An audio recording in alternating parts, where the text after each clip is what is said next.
Laymen's evangelical fellowship స్థాపకులు ఎన్ దానియేల్ గారు 1963వ సంవత్సరం ఏప్రిల్ 14వ తేదీన చేసిన ప్రసంగం. లూకాసు వార్త 24వ అధ్యాయము 5-6 వచనాలు. సజీవుడైన వాణ్ణి మీరెందుకు మృతుల్లో వెతుకుచున్నారు? ఆయనిక్కడ లేడు, ఆయన లేచి ఉన్నాడు. యేసుక్రీస్తును సమాధి యొద్ద వెతుకుచున్న స్త్రీలను చూచి దూతలు ఆశ్చర్యపడ్డారు. పరలోకములో ఉండువారికి అది వింతగా కనిపించి ఉండవచ్చు. తాను తిరిగి లేస్తానని యేసు స్వయంగా ప్రకటించాడు. వారెందుకు దాన్ని నమ్మలేదు? అయినప్పటికీ వారు ఆయన చూడ్డానికి ఆతృతతో ఉన్నారు. అయితే వారు తప్పైన స్థలాల్లో వెతుకుచున్నారు. సమాధి ఆయనకు నిరంతరము ఉండే స్థలము కాదు. పాపమునకు ప్రాయశ్చిత్తము చేయబడినప్పుడు సమాధి యొక్క శక్తి గతించిపోయింది. ఈ స్త్రీలు యేసును సమాధిలో వెదికారు. వారు సుగంధ ద్రవ్యములు, పరిమళ వాసనిచ్చు నూనెలను తెచ్చారు.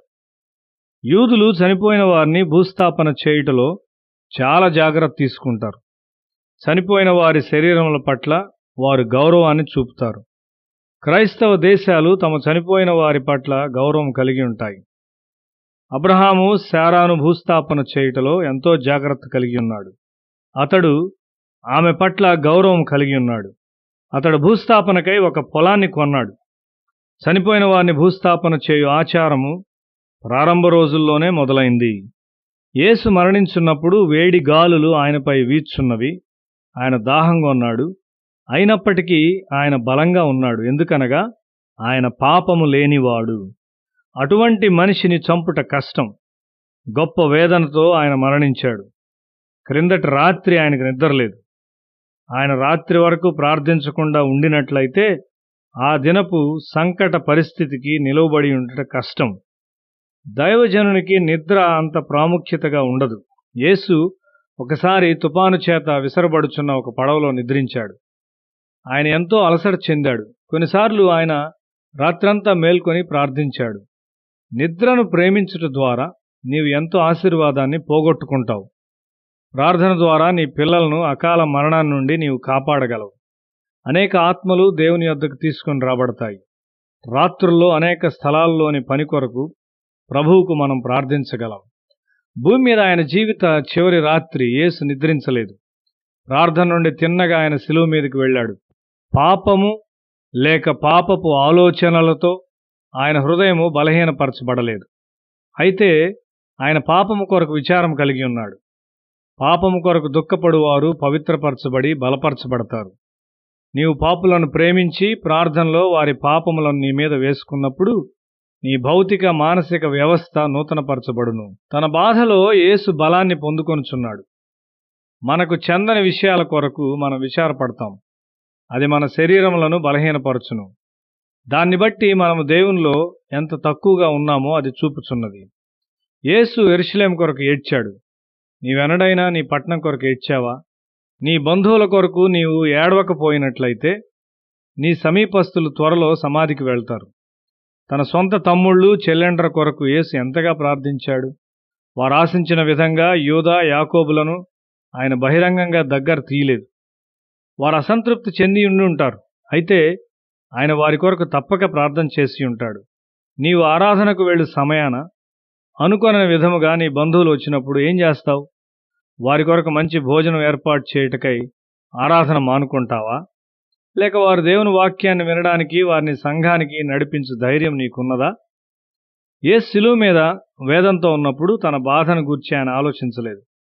శిలువ నుండి ఆయన విడుదల చేయబో శక్తి విషయమై ఆనందంతో ఆయన ఆలోచిస్తూ ఉన్నాడు. ఆ విధమైన ఆత్మీయ ఆనందం మన మీదకి దిగినప్పుడు భౌతికమైన బాధ సహించగలిగేదిగా ఉంటుంది. యేసు చివరి వరకు మన రుణాన్ని చెల్లించు ఉన్నాడు. ఒక సమీప బంధువునకు ఆయన తన తల్లిని అప్పగించాడు. నీ బంధువుల కొరకు నీవు అంతా చేశానని నీవు చెప్పగలవా? దేవుడు నిన్ను విడిచిపెట్టడు. శిలువ పైన ఉన్నప్పుడు ఆయన నిన్ను మర్చిపోలేదు. నీవు మోయుటకు ఆయన ఒక భారమును కేటాయించాడు. దాన్ని మోయము. చాలామంది క్రైస్తవులు చచ్చిన వారితో జీవించుటకు వెతుకుచున్నారు. వారు చరిత్రలో ఉన్న క్రీస్తుని మాత్రమే నమ్ముచున్నారు. కైసరు మరియు అక్బరు చాలా కాలం క్రిందట రోములో, ఇండియాలో రాజులై ఉన్నారు. వారు చనిపోయారు. వారిప్పుడు జీవించలేరు. వారు కేవలము చరిత్రగా మిగిలిపోయారు. వారి పనులను గురించి మనం మాట్లాడతాం. వారిని మనం ఇప్పుడు చూడలేము. అయితే యేసు చనిపోయిన వారిలో లేడు. ఆయన నేడు సజీవుడై ఉన్నాడు. శిష్యులు ఒక మూయబడిన గదిలో ఉన్నారు. యేసు మూయబడిన ద్వారముల గుండా లోనికి వచ్చాడు. పునరుత్థానపు శరీరముతో ఆయన వారి మధ్య ఉన్నాడు. ఇద్దరు శిష్యులు ఎమ్మాయికి వెళుచుండగా ఆయన వారిని సమీపించి వారితో వెళ్ళాడు. తోమా యేసును చూడాలని కోరాడు. యేసు అతనికి కనిపించాడు. యేసు పూర్వకాలమున లేక శిష్యుల కాలమున ఇది అది చేశాడు అని చెప్పవద్దు. ఆయన నీతో ఇప్పుడు ఉన్నాడని చెప్పుము. ఎండిన ఎముకలతో నిండిన లోయలో ఒకసారి యెహెజ్కేలు బోధించాడు.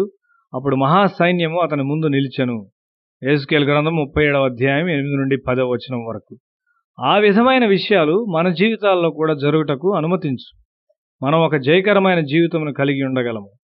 సమాధిలో యేసును వెతుకట్లో తప్పు ఏమై ఉన్నది? ఆయన అక్కడ లేడు, అక్కడ ఉండడు. మనతో ఎల్లప్పుడూ ఉంటకు ఆయన లేచి ఉన్నాడు. యేసు ఉన్నాడు అని నీవు తప్పక చెప్పాలి. ఆయన నీ జీవితంలో ఇప్పుడు అద్భుతములు చేయుచున్నాడు. నీవు నీ పిల్లలతో ఉంటూ ఉండగా నీవు చనిపోయావని వారు నీ గురించి చెప్తే నీవు ఏ విధంగా భావిస్తావు? ఆయన శిష్యుల్లో విశ్వాసం లేకుండాను బట్టి యేసు నిరుత్సాహం నొందాడు. దేవుని వాక్యము నీ హృదయపు లోతుల్లోనికి వెళ్లేంత వరకు నీవు మరలా చదువుతూ ఉండాలి. అప్పుడు మాత్రమే నీవు విశ్వాసమును పొందుకుంటావు. విశ్వాస సంబంధమైన నీతిని నీవు పొందుకుంటావు. కొంతమంది వారి ధర్మకార్యముల ద్వారా వారి స్వంత నీతిని స్థాపించుటకు కోరుకుంటారు. దేవుని వాక్యం నీ మనస్సు గుండా వెళ్తున్నట్లయితే నీవు చేయు కొన్ని దాతృత్వ విషయాలు, విధవరాండ్రకు, అనాథలకు క్రిస్మస్ సమయంలో బట్టలు పంచుట, పేదలను పోషించుట మొదలైన వాటి మీదనే నీ మనసు ఉంటుంది. ఇది ఒక మానవ స్థాయిలో మంచితనం. అది నిన్ను నీతిమంతునిగా చేయును. అయితే అది విశ్వాస సంబంధమైన నీతి కాదు. దేవుని వాక్యము నీ హృదయంలోనికి చొచ్చుకొని పోవలసి ఉన్నది. అప్పుడు దేవుడిచ్చు విశ్వాసమును, విశ్వాస సంబంధమైన నీతిని నీవు పొందుకుంటావు. అప్పుడు మాత్రమే దేవుని యొక్క అనుమతితో మరియు జ్ఞానోదయంతో తప్ప నీవు మంచి చేయలేవు అని తెలుసుకుంటావు.